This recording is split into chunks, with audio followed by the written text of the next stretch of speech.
नमस्कार दोस्तों, जय हिंद, वंदे मातरम। सभी शिक्षक बंधुओं का, सभी भावी अध्यापक अध्यापिकाओं का टीटी फैमिली शिक्षकों के परिवार में आप सभी का वेलकम, अभिनंदन है। मैं आपके साथ जय सुभाष सर आप सभी का स्वागत अभिनंदन करता हूं। बात करेंगे बाल विकास यानी चाइल्ड डेवलपमेंट एंड पेडागोजी के 30 महत्वपूर्ण प्रश्नों की, और ये क्लास नंबर 30 है और 30 नंबर क्लास में 30 महत्वपूर्ण प्रश्न करेंगे। तो क्लास नंबर 30 में कंप्लीट करने जा रहे हैं, यानी लगभग आप लोग समझ सकते हैं 900 एमसीक्यूज कंप्लीट करने जा रहे हैं। और आने वाले क्लासेज में जल्दी आपके 1500 एमसीक्यूज कंप्लीट कर देंगे, और इसके बाद अदर सब्जेक्ट की जो है प्रैक्टिस सेट शुरुआत कर दी जाएगी। और डेली जो है दोस्तों 3 से 4 सब्जेक्ट की डेली प्रैक्टिस सेट होने वाली है, और एक महीने में पूरा हम रिवीजन करने वाले हैं। जनवरी से फरवरी में पूरा रिवीजन टाइम चलेगा, क्योंकि आपका मार्च में एग्ज़ाम है। एमपी टेट की बात करें और सी टेट का जुलाई में एग्ज़ाम होगा आपका। तो चलिए, क्लास 30 महत्वपूर्ण प्रश्नों की ये क्लास है। आप लोग सभी लोग फीडबैक करेंगे, और इसकी पिछली क्लासेस देखना चाहते हैं, फ्री ऑफ कॉस्ट है। बेल आइकन पे प्लेलिस्ट का लिंक मिलेगा, तो आप लोग देख सकते हैं। चलिए क्लास को कंटिन्यू करते हैं। पहला प्रश्न आप लोगों के स्क्रीन पर है। प्रश्न पूछा जा रहा है साथियों, परम शून्य स्थिति होती है। प्रथम प्रश्न है, परम शून्य स्थिति जो है होती है नामित स्केल में, अंतरित स्केल में, क्रमिक स्केल में या अनुपातिक स्केल में होती है। परम शून्य तापमान का पैमाना आपने तो पढ़ा होगा, उन्हीं से रिलेटेड है। लेकिन परम शून्य की स्थिति जो होती है वह अनुपातिक स्केल पर होती है। दूसरा प्रश्न यह है कि ये खुले तौर पर अवलोकित किया जाता है कि मापन की तुलना में शामिल होता है।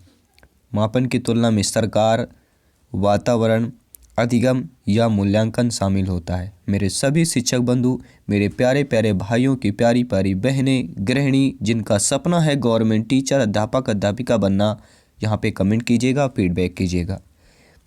ये खुले तौर पर अवलोकित किया जाता है कि मापन की तुलना में क्या शामिल होता है, तो उसके में होता है मूल्यांकन। साथियों, डी ऑप्शन यहाँ पर सही हो जाएगा। और आज का जो चैप्टर है हमारा, किस चैप्टर से प्रश्न ले रहे हैं, तो अधिगम और अर्जन से हम यहाँ पे इस चैप्टर से प्रश्न करने जा रहे हैं। तीसरा प्रश्न है साथियों, अपने मूल की निष्पक्ष प्रशंसा की अभिव्यक्ति एक मानसिक किसके विचार पाई जा सकती है? मूल्यांकन के विचार, व्यवहार के, माप के या प्रतिफल के विचार पाई जा सकती है। ध्यानपूर्वक समझिएगा। अपने मूल की निष्पक्ष प्रशंसा, किसके मूल की? अपने ही मूल की निष्पक्ष प्रशंसा की जो अभिव्यक्ति होती है वो एक मानसिक विचार में पाई जा सकती है। तो क्या पाई जा सकती है साथियों? 4 में 3 ऑप्शंस दिए गए आप लोगों की स्क्रीन पर है। तो मानसिक माप के विचार क्या हो जाएगा? मानसिक माप के विचार पाई जा सकती है। सी ऑप्शन सही हो जाएगा। चौथा प्रश्न दिया गया है, वे सभी क्रियाकलाप जो शिक्षक व शिक्षार्थी द्वारा स्वयं को आकलित करने के लिए किए जाते हैं, जो एक प्रतिपुष्ट के रूप में शिक्षण व अधिगम क्रियाकलापों को सुधारने हेतु सूचना प्रदान करते हैं, उसे क्या कहा जाता है? उपलब्धि परीक्षण, आकलन, परीक्षा या अधिगम कहा जाता है। 4 में 3 ऑप्शंस दिए गए हैं। तो वे सभी क्रियाकलाप जो शिक्षक व शिक्षार्थी द्वारा स्वयं को आकलित करने के लिए किए जाते हैं, जो एक प्रतिपुष्ट में शिक्षण अधिगम क्रियाकलापों को सुधारने हेतु प्रदान किए जाते हैं, वह साथियों हमारा क्या कहलाता है? वह हम अधिगम की बात करेंगे कि आकलन की बात कर रहे हैं, परीक्षा की बात कर रहे हैं या उपलब्ध परीक्षण की बात कर रहे हैं? तो सभी लोग जानते हैं किसकी बात कर रहे हैं, क्योंकि देखिए शिक्षक और शिक्षार्थी द्वारा स्वयं को आकलित करने के लिए किया जाता है। किसके लिए? आकलित करने के लिए। ठीक है, तो ये जो क्रियाकलाप है शिक्षण व अधिगम की सुधारने हेतु सूचना प्रदान करते हैं, किसको? उसको क्या कहा जा सकता है? उसको आकलन ही कहा जा सकता है। बी ऑप्शन यहाँ पर आप लोगों को सही हो जाएगा। चलिए बात कर लेते हैं, अगले प्रश्न की बात कर लेते हैं। स्क्रीन पर प्रश्न आ चुका है, व्यक्तिगत विभिन्नताओं के मापन की जो सर्वोत्तम मापनी है वह क्या है? यहाँ पे नामित मापनी है, अंतराल मापनी है, कम सूचक मापनी है, ये साथियों समानुपाती मापनी हो जाएगा। 4 में 3 लाजवाब आपके ऑप्शंस दिए गए हैं, और कोई एक ही ऑप्शन सही होने वाला है, और सही ऑप्शन को आपको क्लिक करना है और बेहतर से बेहतर स्कोर बताना है कि 30 में से आप लोगों का स्कोर क्या है, आप लोगों का फीडबैक क्या है। साथियों, व्यक्तिगत विभिन्नताओं के मापन की जो सर्वोत्तम मापनी होती है वह कहलाती है अंतराल मापनी, क्योंकि व्यक्तियों में विभिन्नताएं होती हैं और इनके मापन की सर्वोत्तम मापनी क्या हो जाएगा, अंतराल मापनी हो जाएगा। कि जब व्यक्तियों में विभिन्नताएं होंगी तो अंतराल भी आएगा। ठीक है, तो अंतराल मापनी की बात कर रहे हैं। विद्यार्थी और शिक्षक के बीच एक संवादात्मक प्रक्रिया जो उनके सीखने के वातावरण में बदलाव लाती है वह मूल्यांकन है, आकलन है, दोनों है या उपरोक्त में से कोई नहीं है। सभी कमेंट करेंगे, फीडबैक करेंगे अपना अपना। आपका कमेंट, आपका फीडबैक सर्वोपरि सर्वमान्य है।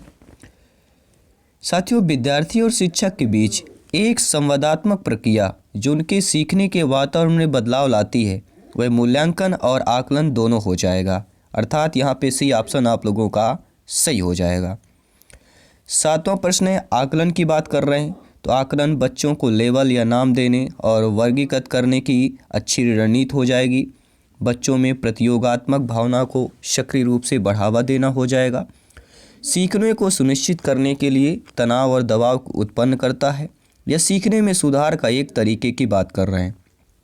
राइट ऑप्शन क्या होने वाला है? देखिए, आकलन की अगर बात करें हम, ठीक है, तो आकलन यहाँ पे क्या हो जाएगा, आकलन से संबंधित हमारा जो होगा वह डी ऑप्शन होगा। यानी सीखने में सुधार का एक तरीका होता है। कहते हैं ना, आकलन कर लेना चाहिए।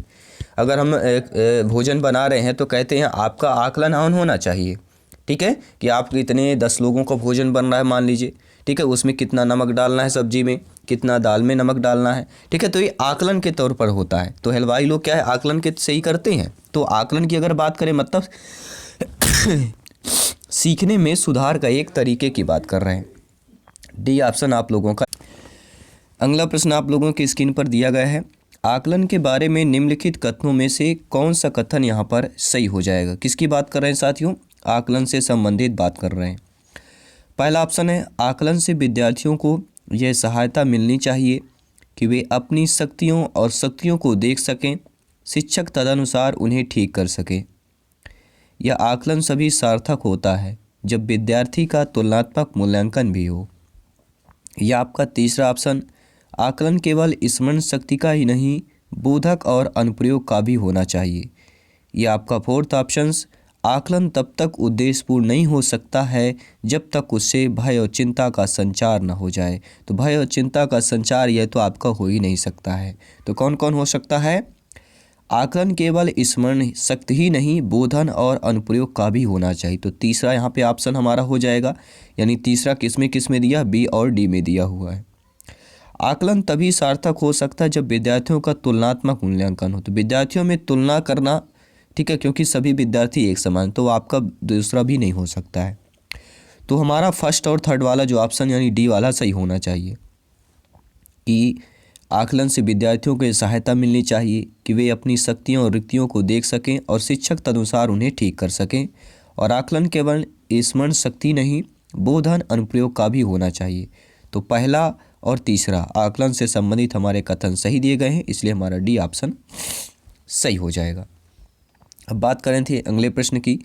9 नंबर प्रश्न आप लोगों की स्क्रीन पर दिया गया है कि निम्नलिखित मापन के स्तरों में सबसे अच्छा तरीका जो है वह कौन हो सकता है। नामिक हो सकता है, अनुपात हो सकता है, क्रमिक हो सकता है या अंतराल के रूप में हो सकता है। तो मापन के स्तरों में सबसे अच्छा जो हो जाएगा वह कौन सा ऑप्शन सही हो जाएगा? 4/3 आप लोगों के ऑप्शंस दिए जा चुके हैं। देखिए, प्रश्न में ही आपका उत्तर दिया गया है, मापन के स्तर का सबसे अच्छा पूछा जा रहा है। ठीक है, तो मापन के स्तर की बात करें तो नामिक, अनुपात, क्रमिक, अंतराल। देखिए, सारे ऑप्शंस लग रहा है कि क्रमिक भी हो सकता है, अंतराल भी हो सकता है और अनुपात भी हो सकता है, नामिक तो नहीं होगा। तो इन 3 में से कौन सही हो जाएगा? तो मापन के स्तरों में जो सबसे अच्छा हो सकता है वह साथियों होगा अनुपात की बात करेंगे। कोई भी डाउट हो आप लोग अपना अपना फीडबैक कर सकते हैं, अपना अपना कमेंट कर सकते हैं, क्योंकि सिलेक्शन यहाँ पर 101% श्योर एंड प्योर है। क्योंकि प्रत्येक क्लास का सेशन का प्रत्येक प्रश्न क्वेश्चन आपके न्यू एग्जाम पैटर्न सिलेबस के अकॉर्डिंग है। 10वां प्रश्न है कि वह मापनी जिसमें अंतराल के समस्त गुण के साथ परम शून्य भी हो कहलाती है। नामित मापनी, क्रमसूचक मापनी, अंतराल मापनी या अनुपात मापनी की बात कर रहे हैं। तो वह मापनी जिसमें अंतराल के समस्त गुण के साथ परम शून्य भी हो सकता है देखिए हमने अंतराल से संबंधित किया था कि परम शून्य की बात जहाँ पे आती है अंतराल का नाम हमने पिछले क्वेश्चन में ले चुका है, ठीक है। तो यहाँ पे अंतराल हम ऑलरेडी समझ चुके हैं, लेकिन वह मापनी जिसमें अंतराल के समस्त गुण साथ परम शून्य भी हो, ठीक है। वह मापनी जिसमें अंतराल के जो है समस्त गुण भी हो और साथ में क्या है परम शून्य भी हो, तो वह कहला जाएगा अनुपात मापनी हो जाएगा। अगला प्रश्न दिया गया है 11वां नंबर प्रश्न आप लोगों की स्क्रीन पर है कि वह निम्नलिखित में से कौन से कार्य या विधि ऑपरेशंस हमें जानकारी को मान करने में मदद करती है।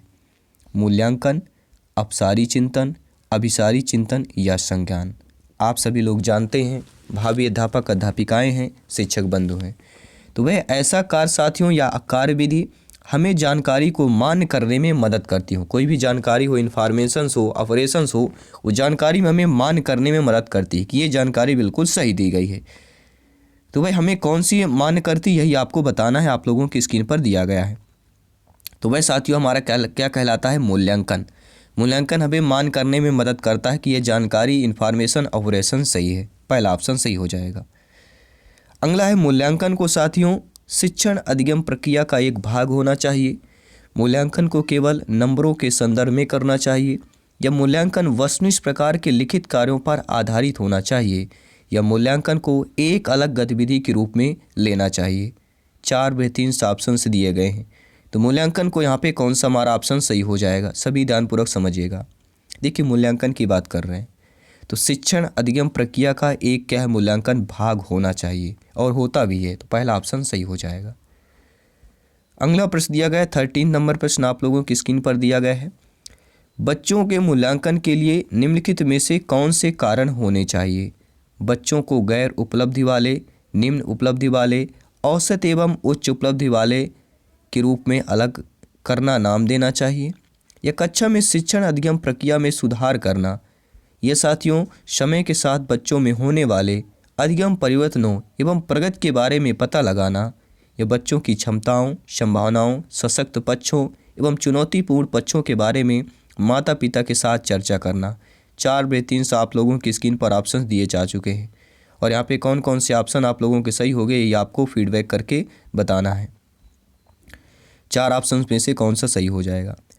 देखिए साथियों मैं अगर बात करूँ ऑप्शंस की बात करूँ, और बच्चों के मूल्यांकन में जो कारण होना चाहिए वह आप लोगों की स्क्रीन पर देख पा रहे हैं कि कक्षा में शिक्षण अधिगम प्रक्रिया में सुधार करना, समय के साथ बच्चों में होने वाले अधिगम परिवर्तनों एवं प्रगति के बारे में पता लगाना, और बच्चों की क्षमताओं, संभावनाओं, सशक्त पक्षों एवं चुनौतीपूर्ण पक्षों के बारे में माता पिता के साथ चर्चा करना। तो दूसरा, तीसरा, चौथा होगा, पहला क्यों नहीं होगा।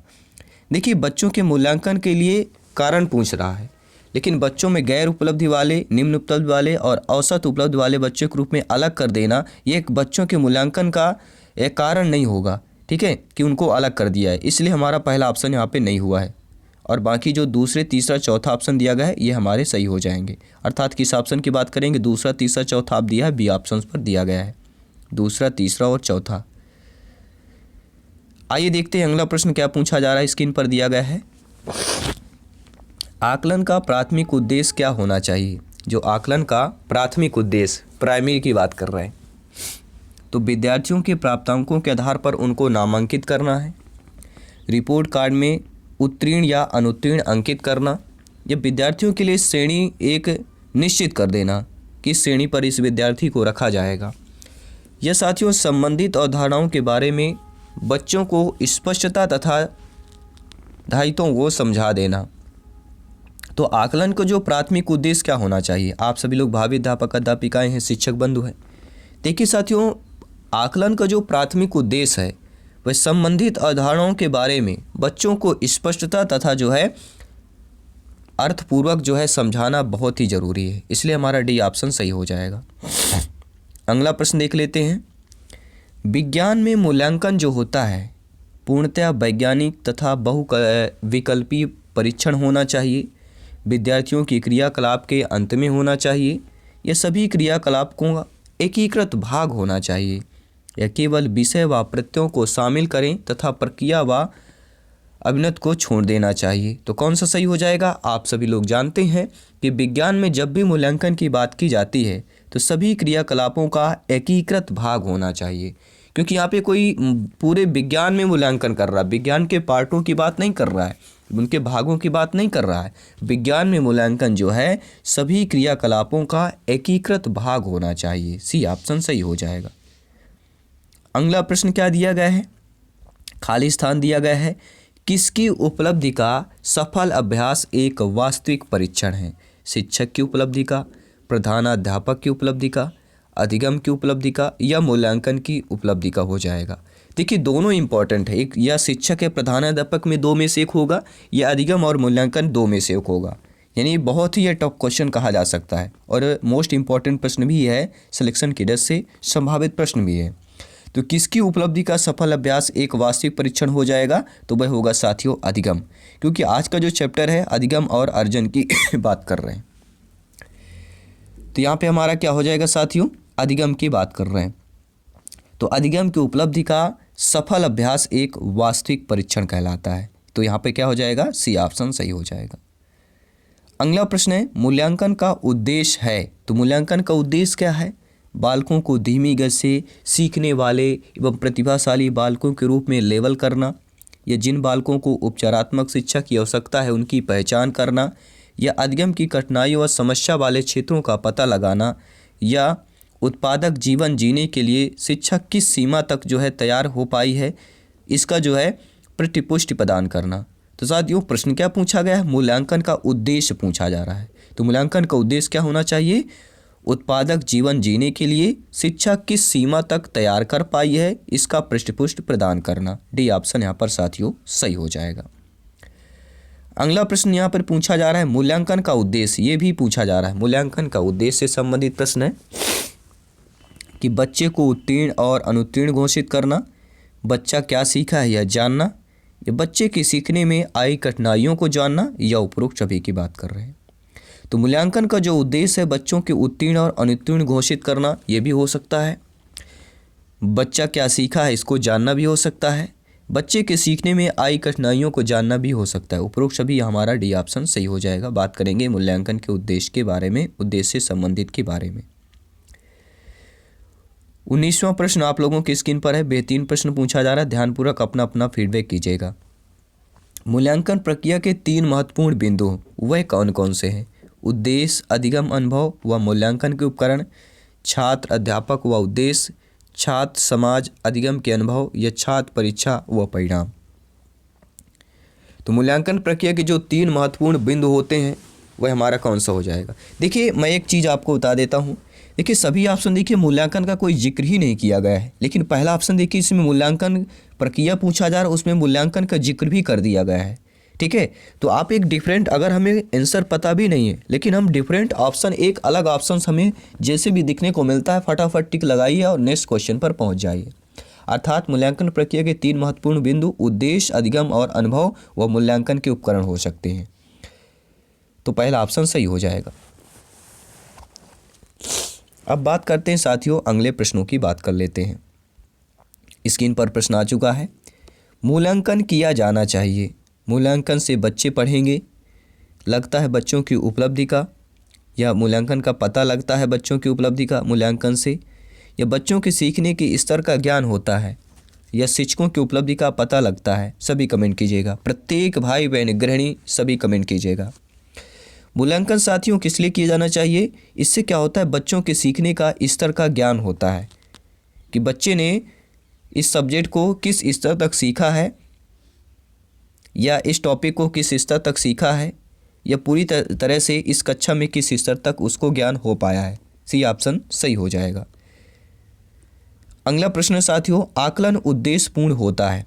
कोई भी आकलन हो वह उद्देश्यपूर्ण तब होता है यदि इससे विद्यार्थी और शिक्षकों को प्रतिपुष्टि या फीडबैक प्राप्त हो, यह केवल 1 वर्ष के अंत में हो, या वार्षिक परीक्षा जैसे हम बोलते हैं।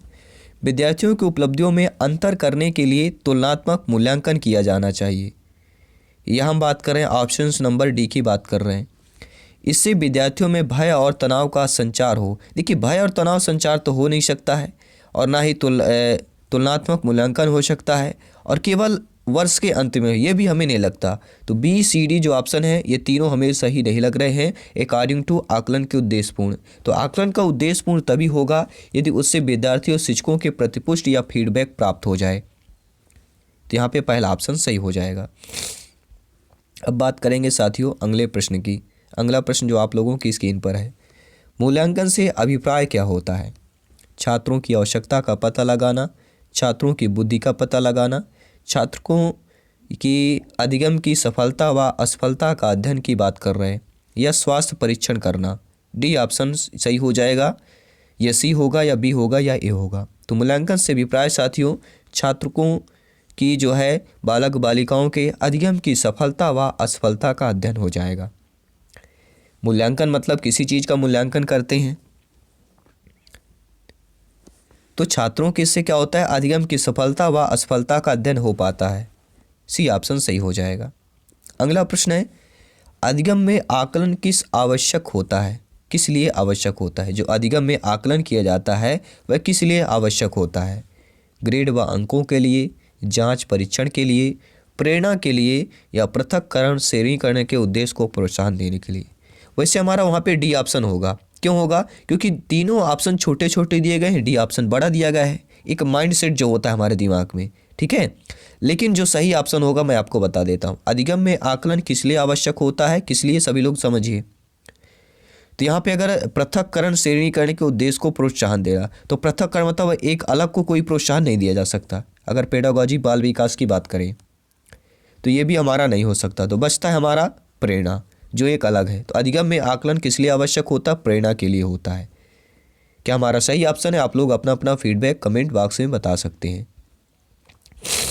अगला प्रश्न आप लोगों की स्क्रीन पर है, इनमें से कौन सा आकलन करने का सर्वाधिक उपयुक्त तरीका है?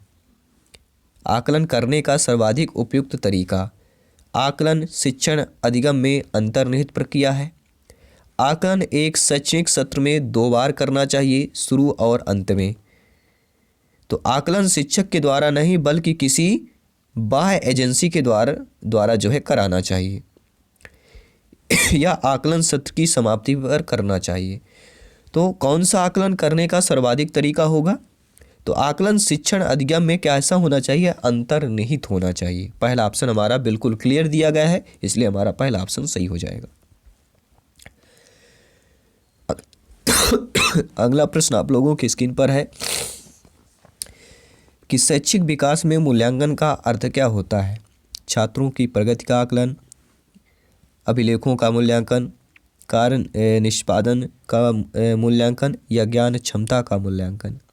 तो शैक्षिक विकास में मूल्यांकन का अर्थ छात्रों की प्रगति का आकलन होता है। पहला ऑप्शन सही हो जाएगा। 25 प्रश्न कंप्लीट कर चुके हैं। 5 प्रश्न और बचे हुए इस क्लास की बात करेंगे। आकलन शिक्षण अधिगम प्रक्रिया का अभिन्न अंग है, क्योंकि आकलन से क्या होता है, अध्यापक के बच्चे या अध्यापक बच्चों के अधिगम को समझता है और उससे अपने शिक्षण की प्रतिपुष्टि भी करता है। आकलन ही एकमात्र तरीका है जो क्या करता है, आमस्त करता है, और शिक्षकों ने पाया है, बच्चों ने सीखा है। या आज के समय में केवल अंक ही शिक्षा में महत्वपूर्ण बन चुका है। सबसे ज़्यादा जो सर्वश्रेष्ठ अंक प्राप्त करेगा उसको सबसे ज़्यादा शिक्षा ग्रहण कर लिया हो। या बच्चों को अंक दिए जाने चाहिए ताकि वे समझ सकें कि अपने सहपाठियों की तुलना में कहाँ पर हैं। तो साथियों आकलन शिक्षण अधिगम प्रक्रिया का जो अभिन्न अंग है, क्योंकि आकलन से क्या होता है, अध्यापक बच्चों के अधिगम को समझता है और उससे अपने शिक्षण की प्रतिपुष्टि भी करता है। इसलिए हमारा क्लियरली जो ऑप्शन है हमारा पहला ऑप्शन सही हो जाएगा। अगला बात करेंगे दोस्तों, मूल्यांकन की बात कर रहे हैं। इसका मुख्य उद्देश्य होना चाहिए। मूल्यांकन जो होता है इसका मुख्य उद्देश्य यह निर्णय लेना कि क्या विद्यार्थी को अगली कक्षा में पदोन्नत किया जाना चाहिए, या सीखने में होने वाली कमियों का निदान और उपचार करना, या शिक्षार्थियों की त्रुटियों को निकालना, या शिक्षार्थियों को उपलब्धि को मापने की बात कर रहे हैं। 4 ऑप्शंस दिए गए हैं। तो मूल्यांकन का जो प्रमुख या मुख्य उद्देश्य होना चाहिए, सीखने में होने वाली कमियों का निदान और उसका उपचार होना चाहिए। बी ऑप्शन साथियों सही हो जाएगा। अगला ऑप्शन है 2-3 प्रश्न बचे हुए, इनको भी कंप्लीट करते हैं, इस क्लास को कंप्लीट करते हैं। इनमें से कौन सा ब्लूम के पुनर्संशोधित वर्गीकरण में मूल्यांकन इवैल्यूएटिंग की बात करेंगे या इवैल्यूएशन की बात कर रहे हैं, इसके क्षेत्र को प्रदर्शित करता है। तो ब्लूम के पुनर्संशोधित वर्गीकरण मूल्यांकन में किसके क्षेत्र में प्रदर्शित करता है? 4 ऑप्शन दिए गए हैं। आंकड़ों का प्रयोग करते हुए ग्राफ अथवा चार्ट का निर्माण करना, एक समाधान की तार्किक सुसंगतता का परीक्षण करना, प्रदत्त आंकड़ों की प्रासंगिकता का मूल्यांकन करना, या वस्तुओं को श्रेणीकरण हेतु एक नूतन पद्धति का निर्माण करना। साथियों, इनमें से जो ब्लूम के पुनर्संशोधित वर्गीकरण में मूल्यांकन के क्षेत्र में प्रदर्शित करता है वह एक समाधान की तार्किक सुसंगतता का परीक्षण करता। बी ऑप्शन सही हो जाएगा। अगला प्रश्न स्क्रीन पर दिया गया है, बहुत ही बेहतरीन प्रश्न है, वीवीआईपी प्रश्न है, सिलेक्शन वाला प्रश्न है। अर्जित ज्ञान का परीक्षण करने के लिए कौन सी विधि है? आकलन विधि, प्रोजेक्ट, प्रश्नोत्तर या अवलोकनात्मक विधि? तो अर्जित ज्ञान का परीक्षण कैसे? जो ज्ञान बच्चे अर्जित करते हैं उनका जो परीक्षण कौन सी विधि कर सकते हैं? तो उनका फिर हम आकलन के द्वारा ही कर सकते हैं, क्योंकि किसका चैप्टर चल रहा है? अधिगम और अर्जन का चैप्टर आपको चल रहा है। तो अर्जित ज्ञान का परीक्षण करने के लिए कौन सी विधि हो जाएगी? वह साथी होगी आकलन विधि। पहला ऑप्शन सही हो जाएगा। और 30वां प्रश्न क्या है? योगात्मक मूल्यांकन का उद्देश्य क्या है? समय विशेष एवं विभिन्न कार्यों पर एक विद्यार्थी ने कितना अच्छा निष्पादित किया है इसका पता लगाना, या अधिगम को सुगम बनाना व ग्रेड ना प्रदान करना, या ऐसे विद्यार्थियों को पता लगाना जो अपनी साथियों के समकक्ष संप्राप्ति में कठिनाई अनुभव कर रहा हो, या अगली इकाई के अन्वेषण से पूर्व प्रगति का पता लगाना। 4 बेहतरीन ऑप्शन दिए जा चुके हैं। तो योगात्मक मूल्यांकन का जो उद्देश्य होना चाहिए, समय विशेष एवं विभिन्न कार्यों पर एक विद्यार्थी ने कितना अच्छा निष्पादित किया है इसका पता लगाना, क्योंकि योगात्मक एडिशनल की बात कर रहे हैं, जोड़ने की बात की जा रही है। तो समय विशेष विभिन्न कार्यों पर एक विद्यार्थी ने कितना अच्छा निष्पादित किया इसका पता लगाना। तो प्रयोगात्मक का मूल्यांकन का उद्देश्य पहला ऑप्शन सही हो जाएगा। साथियों, ये रहे बाल विकास शिक्षा शास्त्र चाइल्ड डेवलपमेंट एंड पेडागोजी के 30 महत्वपूर्ण प्रश्न। 30 नंबर क्लास है, 30 क्लास में 30 प्रश्न किए। 30 में से आप लोगों का फीडबैक क्या है, आप लोगों के स्कोर क्या है, कमेंट बॉक्स में नीचे जरूर बताइएगा। और प्रत्येक क्लास की प्लेलिस्ट आपको चैनल को विजिट करें, प्लेलिस्ट मिल जाएगी। और 7 मॉडल पेपर अपलोड हो चुके हैं, तो जाइए मॉडल पेपर का प्लेलिस्ट मिल जाएगा। 7 मॉडल पेपर आपके सिलेबस के अकॉर्डिंग है, जो एग्जाम के पहले बहुत ही हेल्पफुल मदद करेंगे। आपके 150 क्वेश्चन कितने मिनट में आप लोग ऑब्जर्व कर पाते हैं, कितना स्कोर कर पाते हैं, ये आपको प्रैक्टिस के लिए बहुत ही अच्छा एक माध्यम बन जाता है। और जल्दी मिलते हैं साथियों नेक्स्ट क्लास पर। सभी मित्रों को जय हिंद, वंदे मातरम। और आने वाली क्लासेस सभी ऑल सब्जेक्ट की प्रैक्टिस सेट फटाफट आने वाली है, सभी सब्जेक्ट की। और डेली हम 3 से 4 प्रैक्टिस सेट करेंगे। बिल्कुल अब ताबड़तोड़ तैयारी होगी, क्योंकि सिलेक्शन की बारी है और सिलेक्शन का टाइम है, 2 महीने का टाइम है, और इसी में हमें सिलेक्शन की तैयारी करना है और एग्जाम फतेह करना है। जल्दी मिलते हैं नेक्स्ट क्लास पर। सभी मित्रों को जय हिंद, वंदे मातरम। धन्यवाद सभी का।